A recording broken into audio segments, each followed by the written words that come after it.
Have you ever envied someone for something you want and that they have? Hello, and today I would like to talk to you about that specific situation.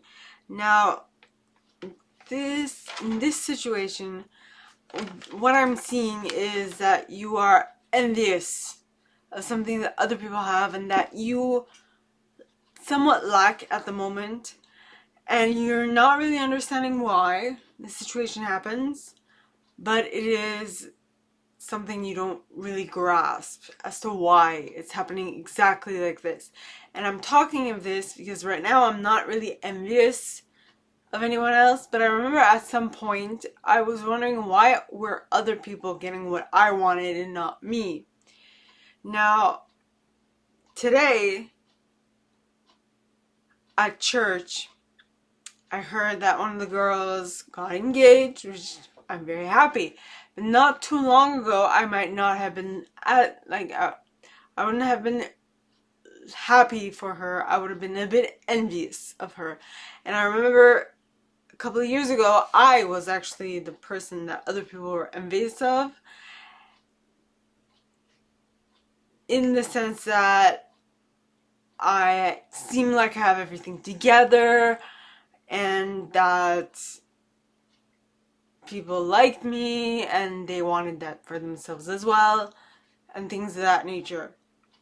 Now, I don't know all the details, and frankly, I got out of this relationship fast enough for me to actually learn all the details. So, the reason why I'm talking this is that as I noticed that today, I also noticed how I would have been envious of her. Not like a envy, oh, I hate her guts, but it would be like an envy of, oh, I wish I had that, but now I know that you having that would mean that you have to put in the work necessary to have that. So if you are not ready to change what you're doing currently, you will not get what it is that they are getting and that you are envious of, if that makes sense at all. Now, the one that you need, the facet of God that I think would be best served in this case would be when powers feel higher than you, the one above all systems, thrones and authorities, call him Abba, Father. When the battle is emotional, personal, or internal, this name brings intimacy and security. Makes you feel like it's okay. You got this. It's going to take, you're going to need to take the time it takes, but you are going to get above this issue and you are going to be able to overcome it, is what I am picking up on. Now, when I can tell you from my own perspective and my own experience, when you feel envious of someone else, and not the good envy, that is you playing the victim. But if it's the good envy that you're like, ooh, I can't wait to get to that part, that's good envy, because that just means that you're ready to get to work and do what you need to do in order to accomplish that task.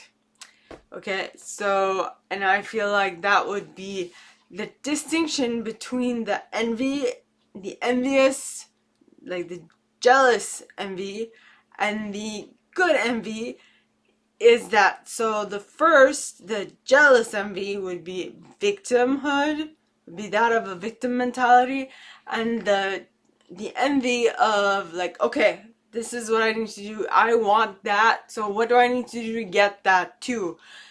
That would be victor envy, right? The headspace that you're in is that of a victor.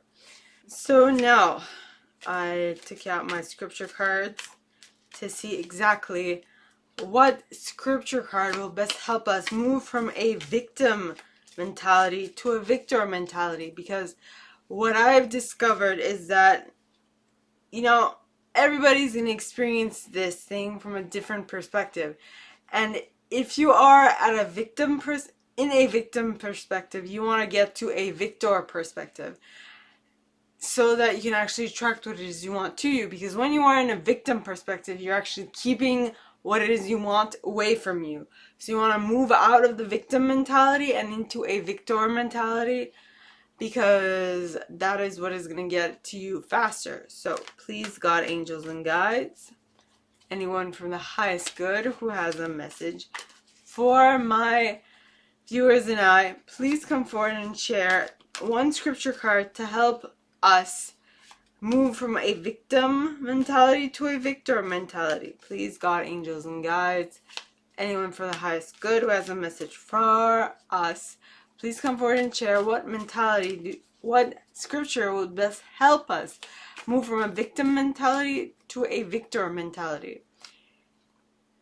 Please, and be able to get the best out of this situation, where we actually get what we want at the end of the day. And the card that came out is Romans book 5 verse 8. And this card says, "But God demonstrates his own love for you in this: while we were still sinners, Christ died for us." Right? God's only son. Christ died for us, so that we can be redeemed. He cleared our name. Right? So, yes. Now, my question to you is, how do you make sure that you are paying it forward? That gift that Jesus has given you, that you are continually paying it forward and you're not just keeping that present for yourself, is what I want you guys to think about. So, ponder that.